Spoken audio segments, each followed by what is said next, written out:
Hi, everyone. Thank you for checking out this week's episode. I wanted to jump on and offer a small reminder of the ways that you can connect with us. The first way is our socials. So we are Men I've Tolerated Pod on Instagram and Natalie K124 on TikTok, my personal Instagram. And you can find us on YouTube and Pinterest under To All the Men I've Tolerated Before. The second way is by becoming a Patreon member. We are well on our way to our 25 member Patreon, where we are going to unlock bonus perks to being a patron member. Shout out to all of our existing patrons. As an independently ran and funded podcast, your support means everything. Another way that you can connect with us is making sure to subscribe and leave comments wherever you can so we can start reading reviews on each podcast episode. Thank you so much for being here. Make sure to check out the merch store, and we will see you next week.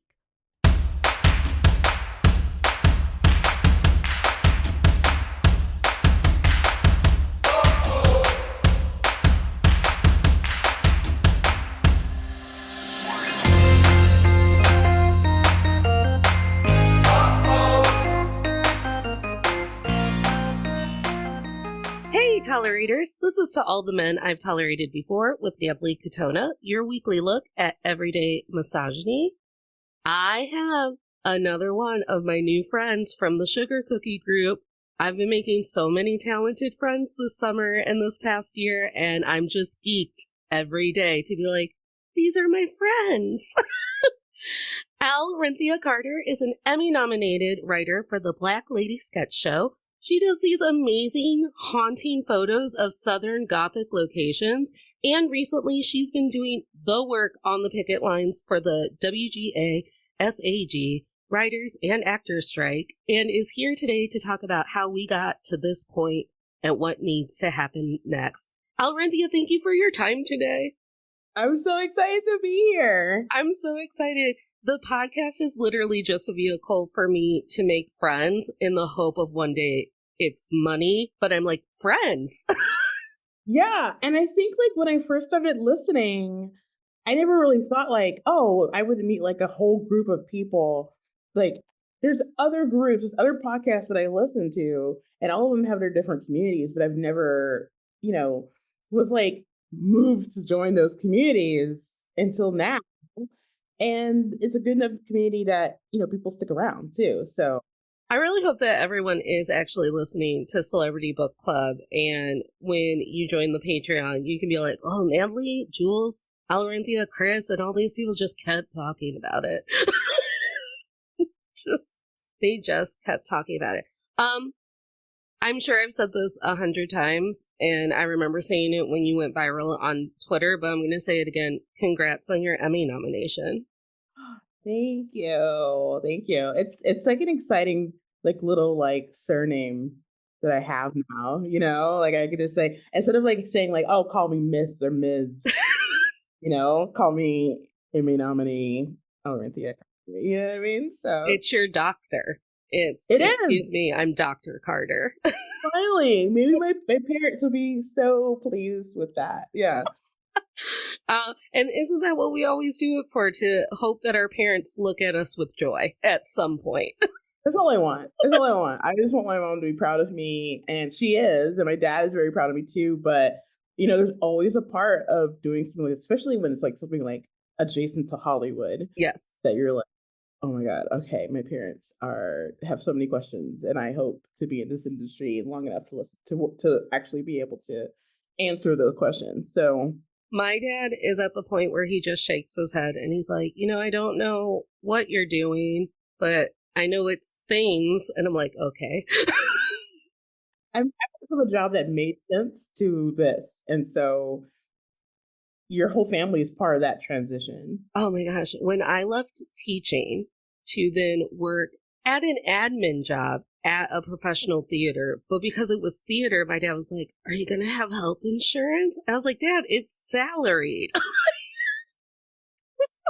He's like, we don't know anything about theater. I'm like, I know things about theater? He's like, I just don't know. Teaching is a job that will always be around. I go, maybe not though, AI. There's that, yeah. Maybe not. I think that you'll be better at this than I will be better at this because all of my information about the writer's strike is all of the Instagram memes that I just keep reposting and Adam Conover telling me things. Honestly, kind of the same. I mean, there's a lot of things I'm like, until Adam explained it, I'm like, oh, okay. I'm so glad that we're both on the same board where we're like, Adam Conover is our point of contact for the strike. Like, Adam, how are you feeling today? That's how I feel. Yeah. Yeah. When he explained what a neutral gate was, I was like, that I've never heard that term ever in my life. And now that makes sense. And so there you go. There you go. But could you give your basics on the writer's strike and what the writers and the actors are fighting for? Yeah, I mean, I guess I can like kind of frame it with my experience in that the writer's strike is kind of born out of this need to make the writing career, make the television and film writing career a sustainable actual career again. People, I think people from the outside, the quote unquote outside, they see like, oh, you write for a TV or a movie, and I think they think like, oh, we're all just kind of living with like a mansion and a pool in Los Angeles and writing episodes of, ER or whatever, and this doing great, playing out in the sun and going to the beach. I think like these people have seen 90210 and they're like, this is what your life is like. And to be honest, I probably thought the same thing before I even got anywhere near this industry. But to me, it's like, it's really hard to get into this industry. You have to work extremely hard and learn how to write, learn the art of writing, learn the art of screenwriting. And then once you get here, after spending that time perfecting your craft to even get the attention of the industry, you find out that it's impossible to live on that. And so, for me, I moved to LA maybe about a year ago. I lived in South Carolina for the first like couple of years of my experience in the industry. But getting here, I was like, I don't know when my next job is going to be. Hopefully it's soon, and hopefully I'll make enough to live in Los Angeles, but you just never know. And so there's so many gray areas that make this career not sustainable for the everyman, the every person too. So Yeah, I think there's a huge misconception, especially because I'm in the Midwest. So people hear Emmy nominated TV show, Orange is the New Black, and they're like, oh, they should be doing like MTV Cribs reboot and like going through those women's mansions or whatever. And they're like, we still work at Starbucks. Like, I have to finish a shoot and then go to my 6-hour shift at Starbucks. yeah, absolutely. I mean, I think yeah, they hear Emmy nominee, it's like, oh, you've made it. And I was like, I guess on paper I've made it. I have a certificate saying I was nominated for an Emmy, but that doesn't mean that I have made it as far as like able to, you know, buy a Mercedes or whatever the trappings of Hollywood that people think that it is. The majority of us are middle class, working people, just like you. And just our job is writing. That's our job. And it's a valuable job and it's a valid job. And it's like we're not like creating we're not, curing diseases, maybe. We're not teaching the next generation of people, but we are providing a service that people usually don't think of as a service or something that we need. And it's like think about the quarantine during pandemic. What do people turn to? Entertainment, right? Like you can go out of your house. So we had movies, we had TV. People were binging new shows that they had never watched before. And all of those start with us. And so it's not like we're like little Keebler elves. Like we're actual working people that need to eat and need health insurance and need to be able to not worry about, where their next meal is coming from. Well, and I think the message that needs to be hit home is at the end of the day, when I say I'm supporting the writers and the actors and everyone who's striking currently, it's because I support all of us being able to eat. Like the bottom line. Yeah, at its base, brass tacks, this is definitely a labor movement, and all a rising tide raises all ships, And so us getting a great deal is not going to ruin a deal for the nurses and the doctors or the people who are like the longshoremen or electricians or plumbers or anything like that. At the base of that is we are all working people working for mysterious, corporations that have stopped the flow of money to the people that are making those corporations run. And it doesn't matter if we're writing like,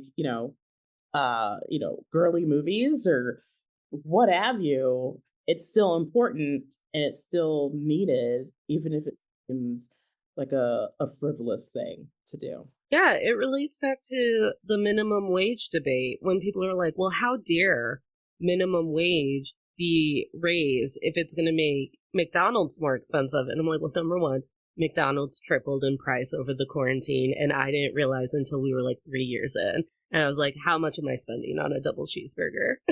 Right. Like if you're going to go to McDonald's, you're going to go to McDonald's. It doesn't matter that you can't get a cheeseburger for 25 cents anymore. People who grew up in the 50s, you're still going to go.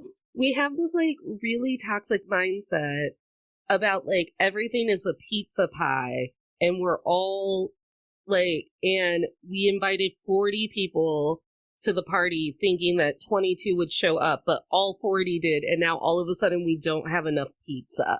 Yeah. There's absolutely enough pizza around. It's just that, the corporations that sell the pizza to you are like, no, no, no, you don't need any more pizza. And you know why? Because the people who are making it are being unreasonable. Mm-hmm. And I think it's interesting. It's so interesting how many people in this country really, truly are not media literate. So they take everything that their news station presents them as fact. And it's like, well, that news anchor works for ABC, who works for Disney, who makes the Marvel movies that are currently not in production because of the strike. Of course, they're going to tell you that the strikers are being ridiculous and greedy and all of it. Mm-hmm. Or you see someone and you think you only see the glamour part. So when you see that the writers aren't working, a lot of people, their first thought is like, how dare they? How dare they not work? Like, this is America. You have to work for what you have. But we're all in the same boat. It's just that ours is a creative endeavor, and creativity and art have not been given the same kind of respect that, I don't know what the opposite term is, but, analytical pursuits and technical things and stuff like that. It's like, yeah, you need a little levity to go with regular life. And it may be in the form of the Barbie movie, and it may be in the form of, I don't know, your pastor's podcast or whatever he had. Someone has to create either one of those things. Well, and I think that people forget that it's not that Margot Robbie and the actors and actresses in the Barbie movie and Greta just like high-fived and a movie was made. Like there were accountants, there were writers, there was a person who set up bagels every day. I've been that person. And so there are now hundreds, thousands of jobs connected to the Barbie movie. And people are just like, Margot Robbie's so silly. She just wanted to be Barbie for a couple of hours. Right. It's like, man. And honestly, I didn't understand that whole process until I started doing it myself. But it's like, you have people, it's all about the Teamsters and people in craft services and the makeup artists, and those people need to eat as well. And of course, you see like the top 1% of the production. Yes, Margot Robbie is probably making millions of dollars on this movie, but the people who are making the whole machine run are not. And those are the people that we're fighting for. We're fighting for the future as well. There may be a time where Margot Robbie's like, I can't survive off of whatever she's making right now. And it could be valid, she has a certain lifestyle. But those feelings are valid, especially if you're coming from acting. Acting is such a volatile thing. Like I feel like most actors I talk to are always waiting for the other shoe to drop. You could be the top and then like you miss a role or you know, you just don't book anything and you find yourself like, oh, I guess I need to get my job back at Target or Barnes and Nobles or whatever. Yeah. Or it's happened. I think I think part of it too is this very this very concept of money that we hold so strictly in our minds. And I try to tell people, I'm like, $20 is a different amount of money to everyone. Like, $20 is a drop in the bucket to Jeff Bezos. He never has to think about $20. But when people are unemployed and unemployment isn't actually fulfilling their full monthly cost of living, $20, like taking the $20 to the McDonald's is a big deal. And you're just asking those people, like, well, how dare you just want fries because you feel like you should have fries? Right. And then to Jeff Bezos, $20. I mean, like that could be like $1,000 to us is like $20 to him. Mm-hmm. There's this scene on Will and Grace, and Karen is digging through her purse, I guess, to get money to give to somebody.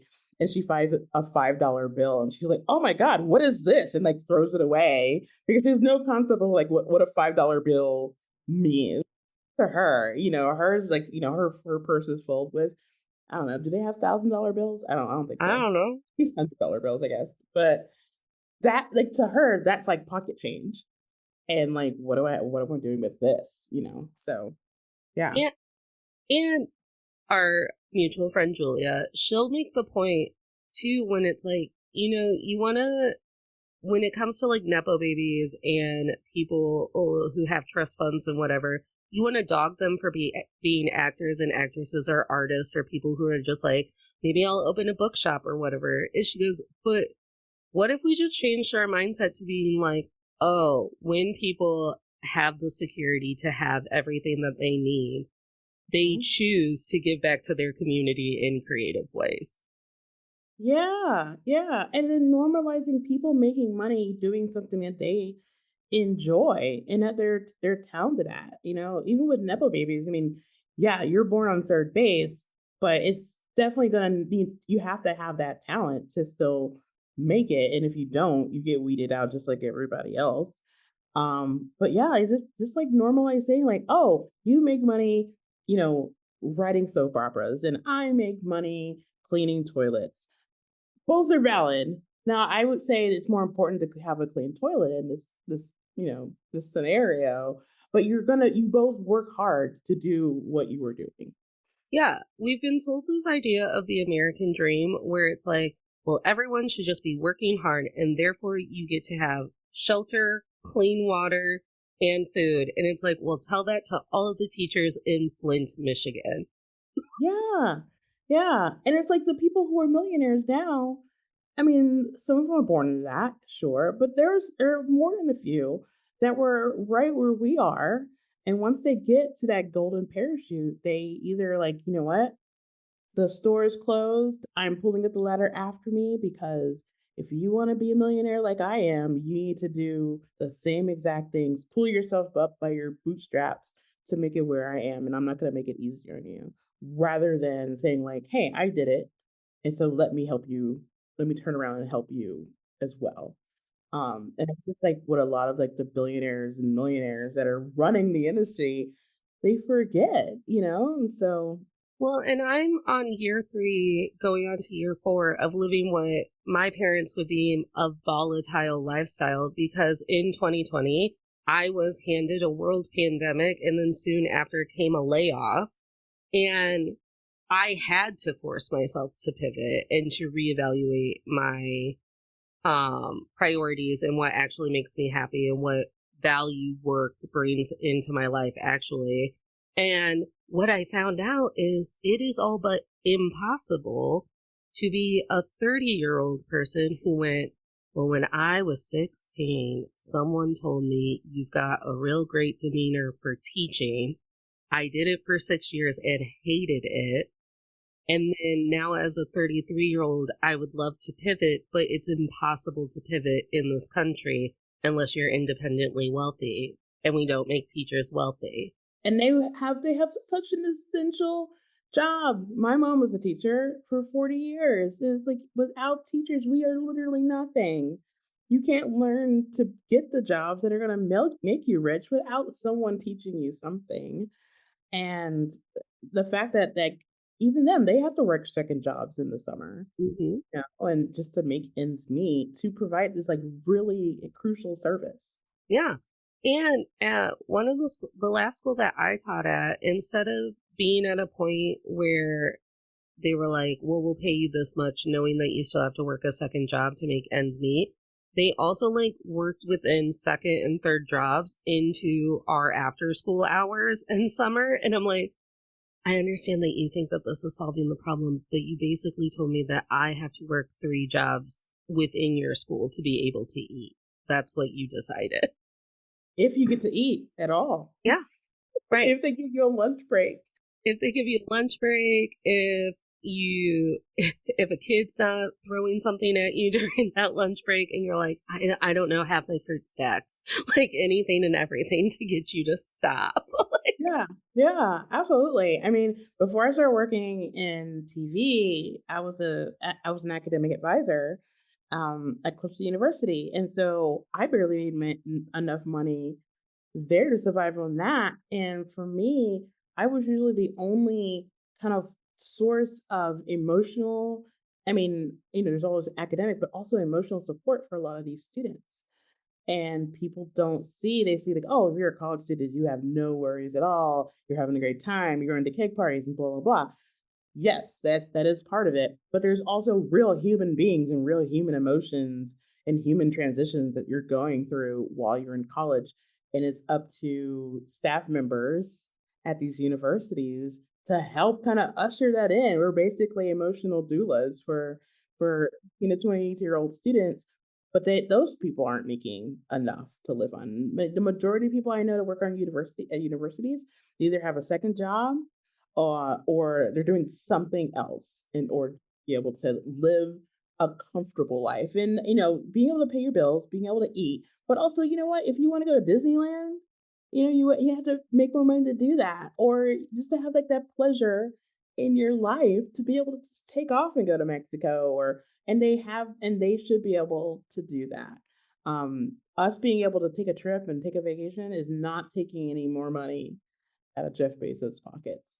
right. And when it comes to these creative jobs, like writing, acting, art, you're it feels to me like you're just trying to buy your future because, like you said, at any day it could be like, and now I'm out of work.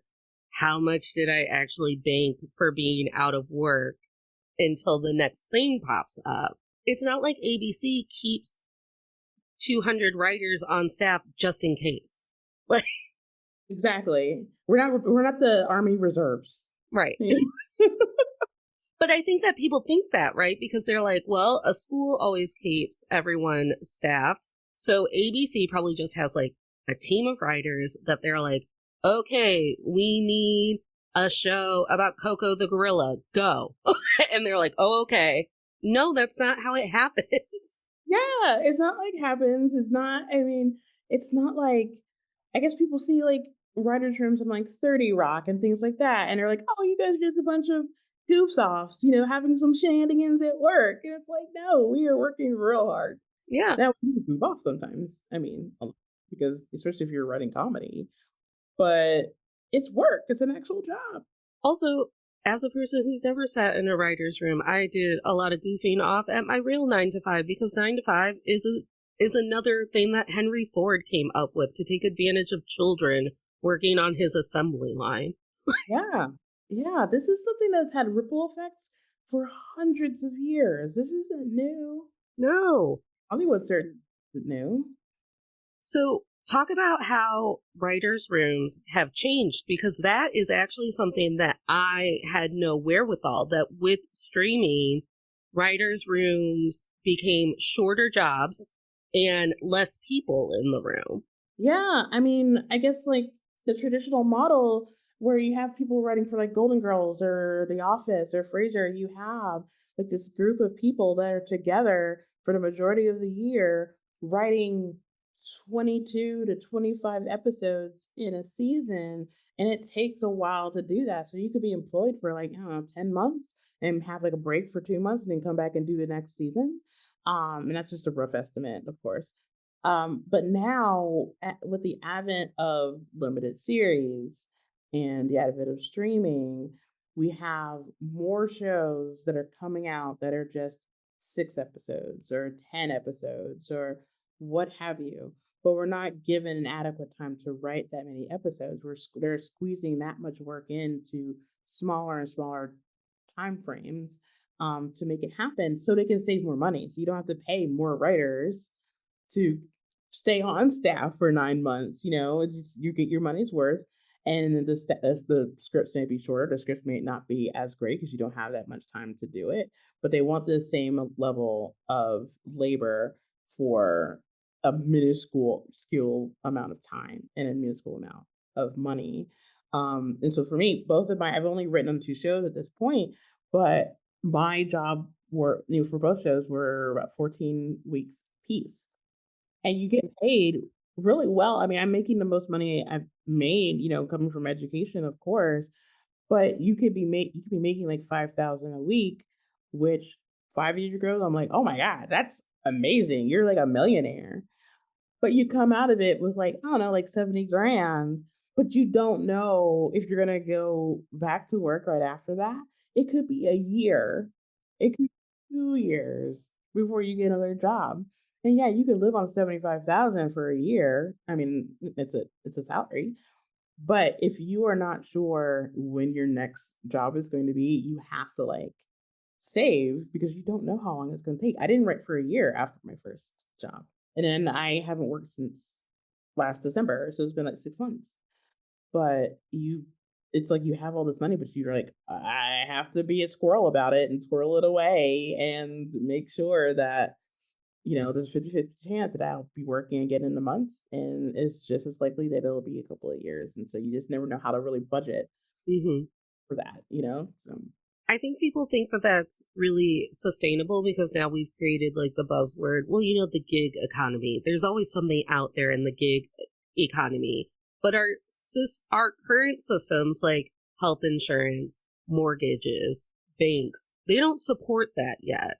They look at gaps in your resume and they're like, oh no, you're an unreliable loanee. We can't give you a loan. Yeah. Yeah.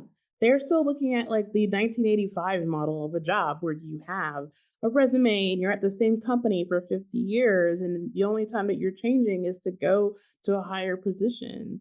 And so they don't, they see like these like small bursts of I guess, employment. And they think, they have that mindset that's like, oh, if you've had multiple jobs in a year, then obviously there's something wrong with you and you can't stay in one job.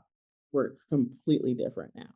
And I don't know if this is the same with your parents. It's definitely the same with my parents. But there are so many people who are still living under the mindset of if you're loyal to the job is loyal to you. And I'm like, that's never been true. You keep your head down. You work for the 50 years. You get your gold watch, and then you get your pension. That's what they're used to. That's the process that they're used to. You retire at a certain point, and then hopefully you have enough money to support yourself until the end of your life, whatever that's going to be. And so it's just not like that anymore. There's no such thing as the company man anymore. Mm-hmm. You don't stay at your desk. And I've seen this happen. At Clemson, there are people that work there. They started working when they were like just out of high school and literally work the same job until they retire. Mm-hmm. And it's fine. They love the job. Some of them do. They love the job, but that's just how they were raised to work. You go to work, you do whatever job you're doing until you retire, and then you can go on cruises for the rest of your life.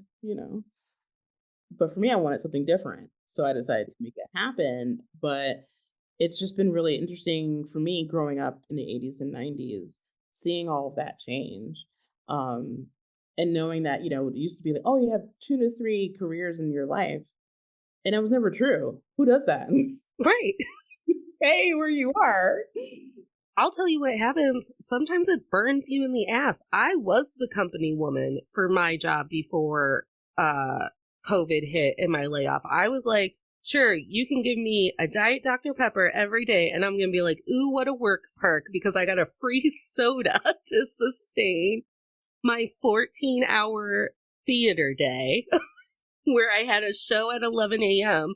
and a camp session running till 9 p.m. Yeah.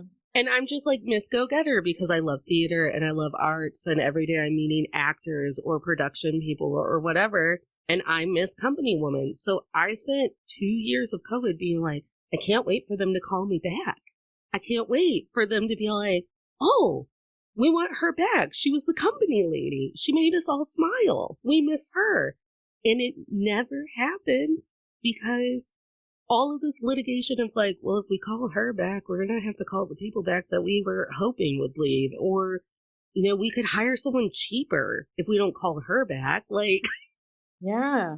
Someone cheaper, someone younger, someone who is going to be able to work for a longer time, and you can give them even less. So instead of giving them a Diet Dr. Pepper, you get like a bottle of like Dasani water or something. It's like the rise of like, those the careers, the offices that are like, oh, we have beer on tap Wednesdays and puppy Tuesdays and things like that. And they're not spending any more money on that. You're bringing your own dog to work. It's just basically to make you stay there longer and make more money for the people that you work for at the risk of losing your personal life work balance.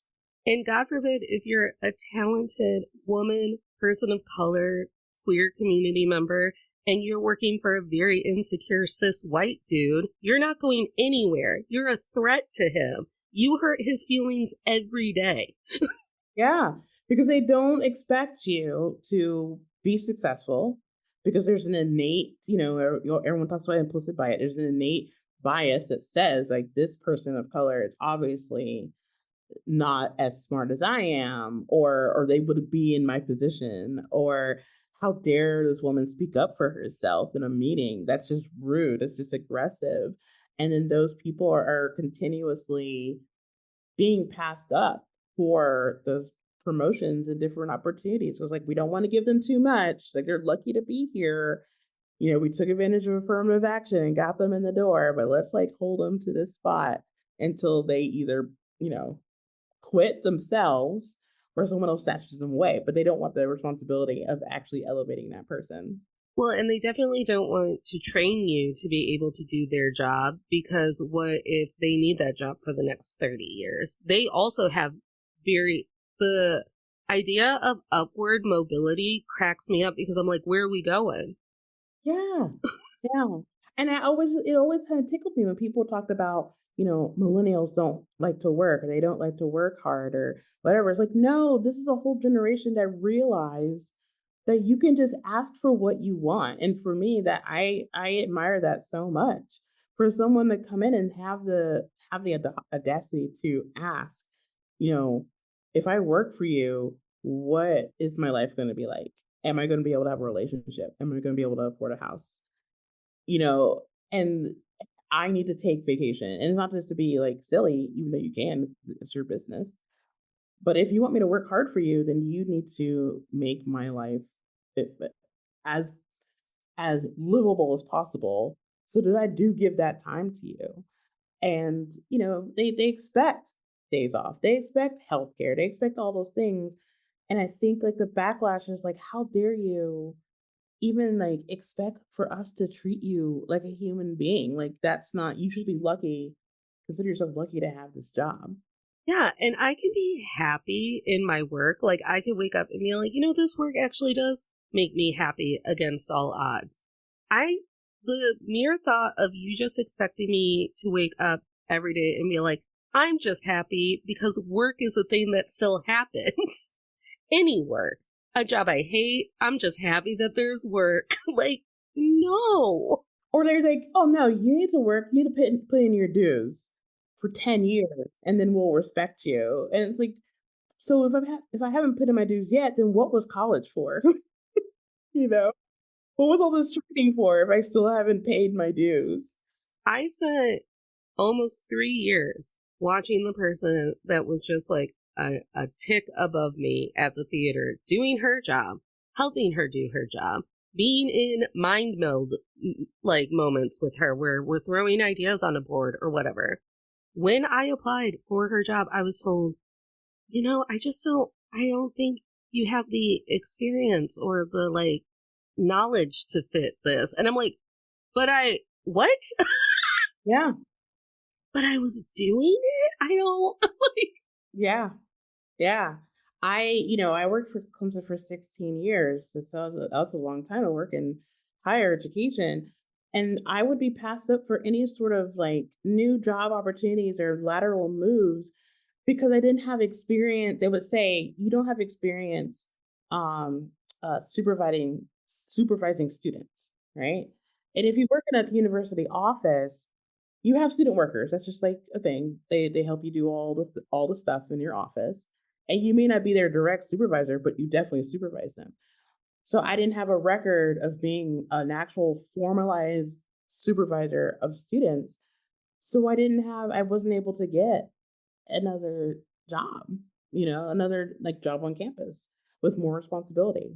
Because you can't give more responsibility if you don't have the experience to have the responsibility in the first place. You can't just trust someone to do the job that they themselves are applying for. Yeah. Yeah. And you just and then at that point you're like, well, what am I even working here for? Or what am I even doing? Like this can't be my whole life. This can't be it. And that's when I started like, thinking like, well, if I'm not gonna get promoted or get raises or anything like that, then I am gonna have a great time after work. I'm not gonna stay here after 5 then. I'm gonna go and experience life and do things that make my heart smile. And even that's like controversial. It's like, no, you're supposed to want to work all night and then bring your work home with you. And then the next day, and then you talk about the next day of work, and then you're like, it's just that whole model was never sustainable. Mm-hmm. The dangers of your story about not having formally written down on paper that yes, I was an assigned supervisor of student workers. That brings me into my next bullet point, which is like the dangers of AI being infiltrated into Hollywood and everyday work. Because now everyone's like, well, AI makes everything easier. When she fills out the application, we can just look up the word administrative. But my job title was always coordinator, not manager. I managed a lot of stuff, but it was a different title. And now the robots are looking over my application. Yeah. And they're looking for specific keywords, just like you said, but they're not looking for that human experience. They're not looking for, the tens of student workers that I've talked to and helped figure out problems and worked with them filing and things like that. They want to see specifically this person was a manager of student workers and an I guess AI machine, what do you call it? The robot that's all they're going to see. And so you lose that um, the human element to what you're doing, especially when it comes to creativity. You know, AI robot is not going to have any sort of the childhood trauma that I have, to write the story that reflects that trauma that is going to be on Netflix and speaks to someone else who may have had that same trauma. It's going to be manufactured, and people know that. How how would a robot, how would the applicator Terminator be able to write the Barbie movie, never once spending a day in the life of misogyny?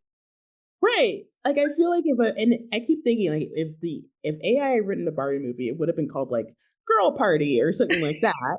And it would have been like the pink stuff would have stayed, but it just would have been like Barbie saying, I'm Barbie and I'm pretty. I am driving a car. That's pretty. Like I feel like it's like they take like the keywords and that writes the script. And people think like, oh, it's gonna be fine. But if you were watching a movie and this is like weird, you're not gonna like it. You're gonna tell it's not genuine. Yeah. Fine. Do we not all remember the day that we found out that the Power Rangers followed the exact same format and the fight sequences were all the same and the building crumbled at the exact same moment of every episode? Yeah. Yeah.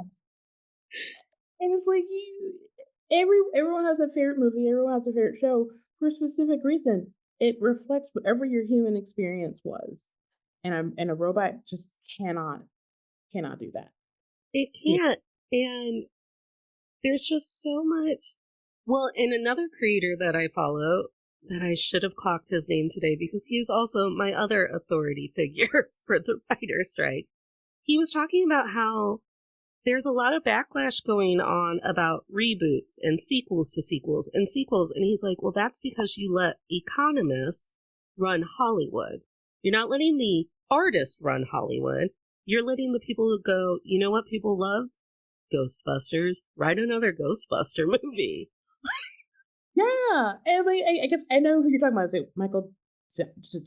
I don't know how to pronounce Maybe. Yeah, he has glasses. Yes. Yes. Yes. And yeah, people think like, oh, well, you're just going to keep rebooting what you want. It's like, no. We have things. We've created tons of stuff, but now that all the networks and streamers are owned by corporations and not creative people, they only see the bottom line. So they know that, oh, well, Marvel made tons of money, so we're going to keep making Marvel movies. And I have there's no shade to Marvel movies. I love them all. But Disney's going to make a lot more money making 23 Marvel movies than making one movie that's just about, a girl having a crush over the summer. Yeah. They make both, but I think they only make the girl one just because, okay, we made $1 billion on Marvel. I guess here's 150 million to make, a girl party movie, Yeah. know? Well, we got to make Black Panther and Captain Marvel because Captain America, good old white Chris Evans, just took us over the finish line every time. Yeah. Yeah. He was always the star of the show, and if it wasn't him, it was Iron Man. And it was just like, it's always so funny. It's like it's almost like those extra special episodes in the 80s. And it's like, oh, okay, in this episode, our heroes get to go to Africa and meet Black people and see what they can do. And and so it's like when they finally kind of like integrated all that together in the later Marvel movies, it's like, oh, we're just kind of like we're still like support players. And so yeah, yeah, And it's one of those things where we are people who know this. We are people who are deprogramming, going to therapy, writing about real world and real life experiences. And a robot has never been told to watch her tone in the office because it's coming off a little bitchy. yeah. Or, if someone does say something racist to you and you call them out on that racism, a robot is not going to understand what it's like when you are confronted with like white woman tears. Like that is very, very real. And so a robot's not going to be able to write about that. And if they do, the Black person's going to be the one that's the villain in this, because how dare you make this woman cry? She just wanted to touch your hair. Because I think that's also a misconception that people have, that robots can't have biases. And I'm like, robots have the biases of their creators. We all watched I Am Robot. Mm-hmm. Yeah, they're trying to look for things, and who's programming the robots? Uh-huh. Whoever the majority is. And so if they want a certain person for this job, actually I'll use this example. Take like university scholarships, right? So there's like all like the special ones, the big ones with names and things like that. But you can have an alum say, okay, I want to give 150,000 for book scholarships for these students. However, I want them to come from this county. I want them to have the experience of coming from, I want them to be like second generation farmers. I want them to have gone to this specific prep school. And you start whittling down that experience. And that's where you're like, if you're automatically going by those things, you're going to get Chad or Brad or whoever. Um, Not that they're not any less talented, but that the system is built for them to do that. And so, and a lot, an AI, the default, they're going to default to the default. They're not going to be like, oh, this person, instead of going to college, they went to tech school and learned this trade, but now they have the experience that, earns to this, or that gives itself to this story. They're going to say, no, we want somebody who went to Harvard and wrote for the Harvard Lampoon and knew this person, and his parents played golf with Ted Serranos or whatever, and those are the people who are gonna get the job, and those are the stories that we're gonna get. Yeah, the robot is the person who plays Monopoly with all of the rules, Yes. the rules. Mm-hmm. And it's the rules that are printed in the booklet. It's not your, like, you can layer +4 cards because it's Uno and we want to play for 15 hours. There's no, we realize that this rule kind of makes Monopoly run long and we got to get the kids to bed, so we cut out that rule. It's all, you gave me these parameters. These are the parameters I will look for, and everyone else will be discarded. And if you're not worried about that happening in Hollywood, you're foolish, because that's what will happen to all of us. Yeah, it's not just us. We're the big glittery prize on the mountain, sure, but eventually, the lava reaches everybody. So Eventually, the water wars are coming for us all. yeah, Like, yeah. just eventually, what was that Jake Gyllenhaal movie with the Day After Tomorrow or whatever, with the Yeah. superstorms? Mhm. The superstorm will get us. And this very dangerous concept of my intellectual property, my creativity, my joy, my trauma, my passion can just be handed to a robot. And that robot's like, I've come up with 15 ways for one person to make money off of that. And that person will not be you. Yeah. The person will be the one that is most like the person that programmed me. I'm already at the point where the math ain't mathing, and AI and robots and social media and technology have already started cutting people out of the equation, because I go to a grocery store. The first time I walked into Taco Bell and there was not a person in sight, and I was just greeted by a kiosk, and I'm like, what do I do? What is this, Amazon for Taco Bell? What's happening? Yeah. They took that person away. And so where is that person the robot replaced? What are they doing for money now? Making it ends meet. And then you just keep telling us there's so many jobs and no one wants to do them. I'm like, the math ain't mathing, because there's no way that my teacher experience and theater admin experience and audio editing experience and all of the stuff that I have on one resume can't get me a virtual assistant job, because they're not really out there. Right. Yeah, you don't have it on paper, and so you're not going to get that job. And then if look at people, in going back to like people of color and women writers and writers over 50 and writers who are living with a disability or what have you, it's so much harder for those people to break in, and they're going to be the ones that are least likely to be able to advance, and so they can't afford to be in this industry, and so that means our stories are not going to be told. The story of a woman over 40, a Black woman over 40 with depression and anxiety, you're not going to see that character in any show that you see, because the person who has that experience, or me, is not given the chance to write those stories for you. And I need us all to collectively think about the show right now we have about women over 50 dealing with life. And it's And Just Like That. And I need us to think about all of the ways we've decided it's doing well at reflecting real life. Yeah. Like, I need us all to reflect on how we got to And Just Like That. Right. And like even like the roots of it, you think about Sex in the City back like I don't know, like 30 years ago. These were 30-year-old women that were living in New York City that can like afford to buy Manolo Blahniks and live on, I don't know, the Upper East Side or whatever, but you don't know how. You don't know how they made it to that. And so It's the same thing with now. It's like, oh, these women, they just went from rich to rich. It just you can't relate to those stories anymore. Yeah. There was, I don't know if you're watching, it was a couple of weeks ago, I think, or the most recent episode. My friend Annie and I have been watching it together so we can text in real time. And I just told her, I was like, the whole premise of this episode is, wow, New York's more dangerous than it ever has been. And I'm like, and whose sentiment is that?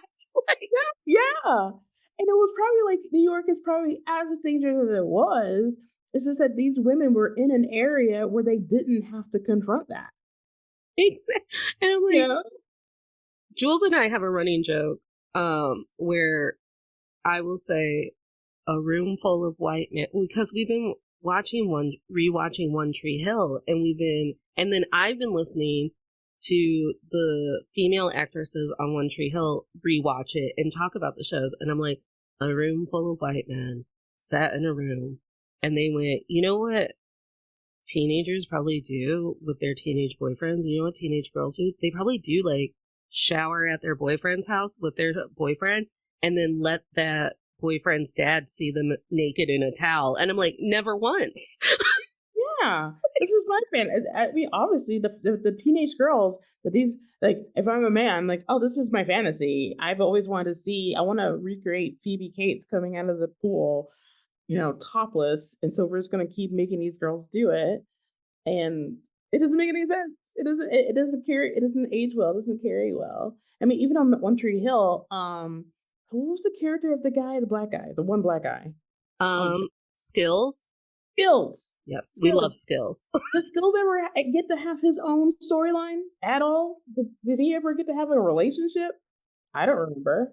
I mean, I only watched like maybe the first 5 seasons. I think like the last 2 seasons, I was like, okay, this is crazy. But Yeah, no, Skills truly doesn't get his own like skills centric storyline until the time jump. So they have to become grown ups. And then they're like, hey, remember how Skills is a person that yeah, we remember hired? that he's a person with feelings that, always gave good advice, on the bus ride back from whatever game that we just came from. Turns out he's a human with feelings and needs a relationship just like us. Yeah. But we don't know how to write that, so we're just gonna make him a background character, a non-NPC character. We didn't meet his dad until they graduated high school. And I was like, Skills' dad should have been number one. Tree Hill is on a parent shortage. There are never parents in this town. We needed Skills' dad. We have like, what was his name? Dan, who both of his kids hated, who we saw him. And then who's Lucas's mom? You Karen. never saw her unless you went to the coffee shop, right? You never saw her at home. There's one whole season where Lucas does not talk to his mom, and then his mom has a pregnancy complication, and she delivers the baby in a coma, and he's like, I don't know what to name the baby. My mom didn't tell me what she wanted to name the baby. And I was like, well, I guarantee if you had ever spoken to her this season, I'm sure it would have came up. Yeah. When you came home from basketball practice and you're warming up your pizza rolls in the microwave, you could just ask like your mom, like, what's going on? What's happening? How's the baby? What would we like to name this baby? Are we thinking of things? My friend just told me that they were having a baby, and that was one of the first questions I asked, like, oh, have we thought of names? Right. I feel like, yeah, if you live with this person, yeah, let's go. Let's talk about Cindy or Marcus or something. You have some idea what your mom wants to name your brother, right? Like And we should have to be financially compensated for the mental and emotional Olympics we have to do to get stories that don't center white men told. yeah. Center white men or center what they think of women. And it's like, okay, these women are meant to be love interests for the boys, and the story is about the boys, even though I always wanted more Peyton. I thought Peyton was awesome. I wanted more Brooke. Other Brooke people is the heart and soul of that show. yeah. And it's like, but we only know that they're fighting each other over, what did they fight over? Was it Lucas or the other? Yeah. What was the brother's name? Nate. Oh, Nate. Nate. Yeah. And because, so Chelsea was talking to me last week and she made the point that when you're in a comedy writer's room and someone makes the ill, like, advised joke, whether it's against people of color, the queer community, women, or whatever, and everyone's trying to not cringe, she's like, you have to out funny them. You can't just say, hey. That's not great. It's not a great thing to say. You have to just outright them and then trick the other person in the room to be like, this one, it has to be this one. Right. You have to be a man about it. You have to be able to be like to aggressively not like say like I'm right and you're wrong, which what a man would say. You have to like absolutely come up with something better to pitch to kill whatever that weird idea was. Yeah. That. Now I've only written with my first job was with all women, so I was real spoiled. I love that. But my second job was with mostly men, and I was the only person. I wasn't the only person of color. I was the only woman of color on staff, and so you know, it's easier for me to, I guess, acclimate to white men in that arena than them to acclimate to me and answer questions about my experience. So I feel like women have the advantage of knowing that we already know how to play the game with men. And so we've learned the rules. We're just gonna play it to beat you, basically, but we can't tell you that we know the rules because then you'll get upset and blah blah blah blah blah. Right. You know. So Matchbox 20 just had Rob Thomas come out about Push being in the Barbie movie. And I read it from Rob Thomas's point of view, and I was like, oh, they gaslit you and didn't even tell you why your song was in this movie. Because to have Ken look Barbie deep in her eyes and sing for her 45 hours worth of I want to push you around, and I will, and I will. And Rob Thomas is like, man, they told me that like it's the perfect choice. It's like Ken's favorite song. It's going to be celebrated. I was like, but sir, you don't understand why. You don't. You've never been a woman that has, so I think women have like two core experiences of many, right?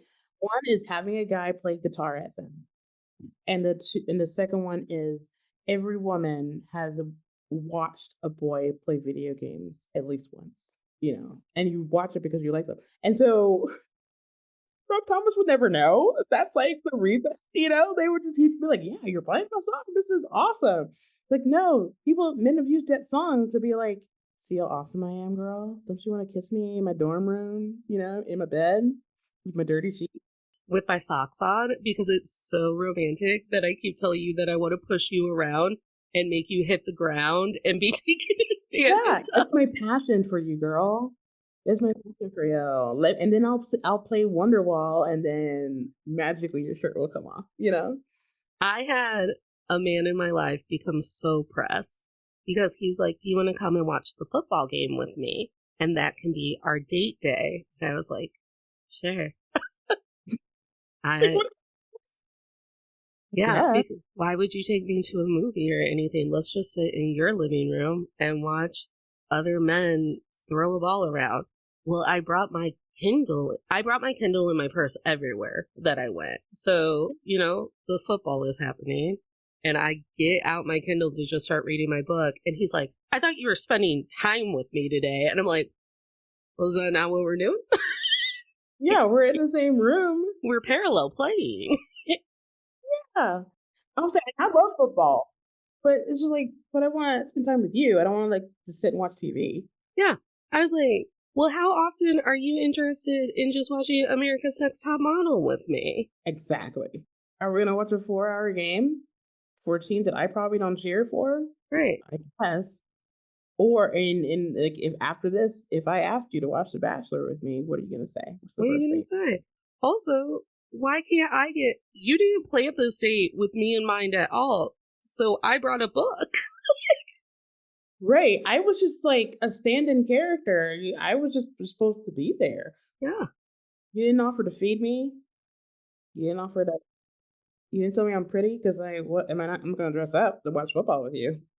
Yeah, I've had sex with a man who the first time We slept together. He's like, I made us a frozen pizza. And then I thought we could go to Baskin Robbins. And I was like, oh, so this is love. Ooh. He thought enough of me to preheat the oven, put Tony's pizza in there, and then he's gonna drive me to a place. he's gonna probably be like, I thought we could share the ice cream that I like. Oh, okay. I had a guy ask me, and I told him, I was like, I don't mind if you took me. I love having fancy dinner, I do, but I also have a deep, deep love for the Olive Garden. And he was saying like, well, girls don't like Olive Garden. Girls are like offended if you take the Olive Garden. I'm like, it depends on the time. Mm-hmm. Me personally, who is different from every other woman, would be like, you want to go to Olive Garden? Let's go. I'm always down for the OG. But there are certain times where you're like, no, I want you to take me to blah, blah, blah boutique or bistro or whatever. Because I feel like, dressing up and being cool. But sometimes you just want some unending breadsticks. Yeah. And that makes you happy.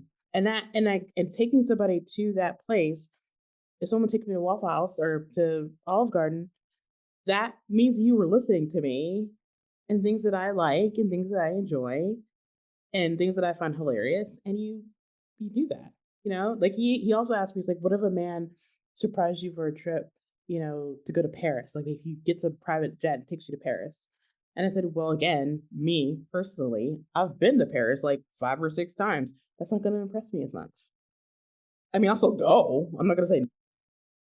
But if you want to know me and you get a jet and you take me to Georgia to go to the Waffle House, I'll marry you on the spot. All right, I want to transition us to the last 2 parts of the show where, we take all of the heavy things that we talk about when it comes to the economy, capitalistic greed, robots, and misogyny, and we come out with a lasting impression. We would like to leave our audience a little lesson for them to carry in their day-to-day, to allow them to think or do something that maybe they haven't thought or done before. And then we manifest something that we hope happens in the near future because we like to pour some positivity back into the energy. While you've been striking and writing and trying to get a foot in the system that was not built for us, what would be your lesson that you would impart on to people? I would say being in an industry that's on strike will really show you how much you love this job. Because it's easier to walk away from it. Like, oh, you're not going to pay me. I'm going to go do something else.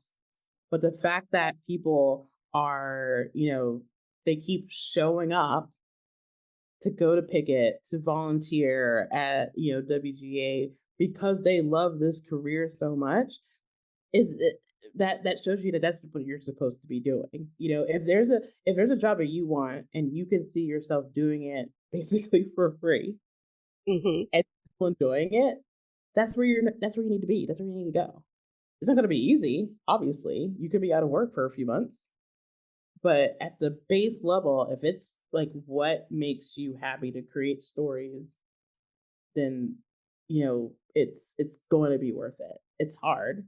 Being on strike is very difficult, but it's worth it in the end because what it means is that when we win this, it means that we'll be able to stay in this career that we love for longer and still have those stories being told. And so I think, when it comes to like situations like that where something is taken away from you, that's when you really know how important it is. It's kind of like, if you set it free or whatever. I guess we didn't really set it free. It was taken away. But I also think, and I'm just going to add on to that feeling of like, I love this industry and this job so much that I basically did it even though I couldn't support myself. And then when it went under, I showed up in the summer heat and marched back and forth while NBC tried to cut tree branches that would fall on my head.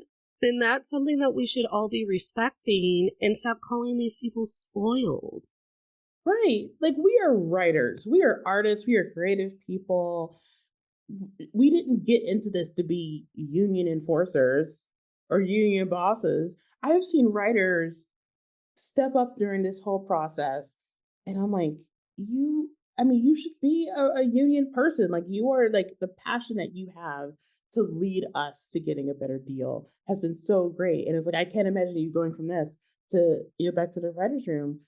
But that's the basic things. Like they will and they love that. And that's what they're fighting for. If you're fighting for something that makes you happy, then that's a worthwhile fight to And have. If someone's gonna understand. Not all people are gonna understand it.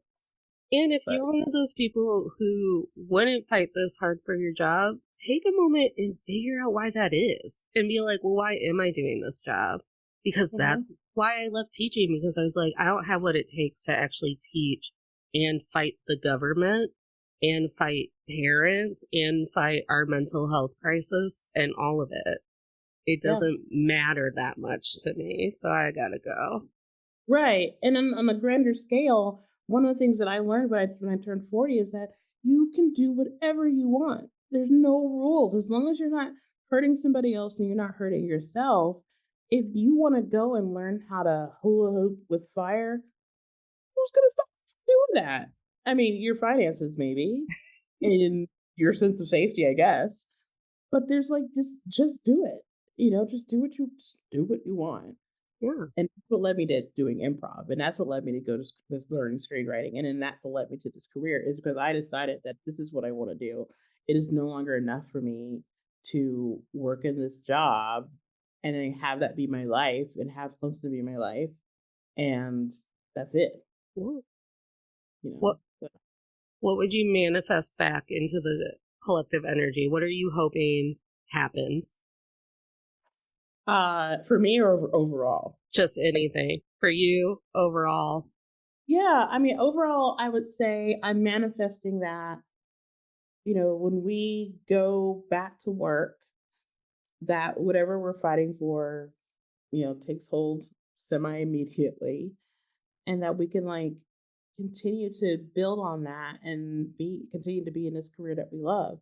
Um, for me personally, is like I want to be in a room I want to be in a writer's room that's going to give me that same kind of feeling that I would imagine that they had on The Office. Yeah. Like I feel like the way that Greg Daniels ran that writer's room is almost like a teaching hospital.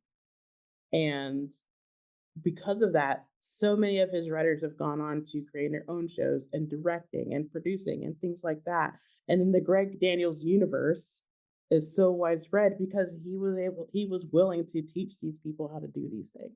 I hope that one of the results of the writer's strike is that more chances start getting taken. It's a huge chance and gamble to be like, we'll go on strike and you will give us what we want, because it's not always true and people are losing paychecks and time, and there will be gaps in resumes that some robot will care about when you have your resume on Indeed. Mhm. And I hope that that momentum continues, because we've gotten to a point where 22 people have a lot of money and they just want their money to be safe. So then they tell us what's acceptable to do. And it's cutting corners, working longer hours, and having robots write television because that will keep their money safe. Yeah. And life gets boring when we don't take chances. Right. And they turn us against each other to distract us, from what they're doing. And so that's when we start blaming each other. Like, how dare writers ask for more money when there's teachers that have to buy their own crayons? Both are wrong. Both things are wrong. I do love that comparison where it's like, oh, they're just asking for more money. 2% of what the studios are 0.2% of what the studios are making, and teachers have to buy their own crayons. Yeah, we're all pissed off about that too. Mhm. Yeah. Be pissed about all of it. Right. Well, here's the rule onto all the men I've tolerated before. Should you ever be pissed off about misogyny again, against all odds, you get to come back. And the second rule is, now that you've been on the show, I am now your lifelong friend. I will bother you about things, probably Muppet related. Hey, you know what? Anytime. Anytime. I will talk for hours on three main things: the Muppets, Prince, and improv. but I could always find other things to to obsess about. So, oh, and music. Yeah, I'll talk your ear off about music. I'll talk your ear about abandoned stuff. Alrinthea, tell people where they can support you and follow you and all of your stuff. Yeah, I mean, the biggest thing is to donate to the Entertainment Community Fund. That is a fund that writers, well, people working in entertainment now can go to for emergency funds to help, support for groceries, rent, all those things. Because even though we're on strike, your landlord is not. So you still have to get those bills paid. And I would say ask your favorite writer what their Venmo is, what their Cash App is, and send them like you don't have to send them like $1,000. So if you have it, cool. Send them enough to get some groceries for the week. That's always really helpful. But yeah, just support us, and you don't have to like boycott anything, but just educate yourself on what's happening and what's going on. And if you ever have any questions, to actually ask an actual writer, and they can tell you. Yeah. Adam Conover loves answering questions, it turns out. Yeah. Who That's what he knew? does. That's what he does. And other than that, you can find me on social media. I'm the only Alrinthea in the world. So, And you're the only one I'd want anyway, so there it is. Tolerators, you know the deal. It's Instagram at Men I've Tolerated Pod. That's where the email is. That's where you can find a link to my TikTok, which is Natalie K124. The YouTube with all of our Still Comfy playlist, and any other way you would want to contact me or go, damn it, I have not seen or heard badly today. There's no shortage of me on the internet, it turns out. And remember, tolerators, you don't have to smile through anything you're tolerating, including a system that doesn't want to pay you, but also wants to tell you every day that you're not working hard enough. Smiles are for joy.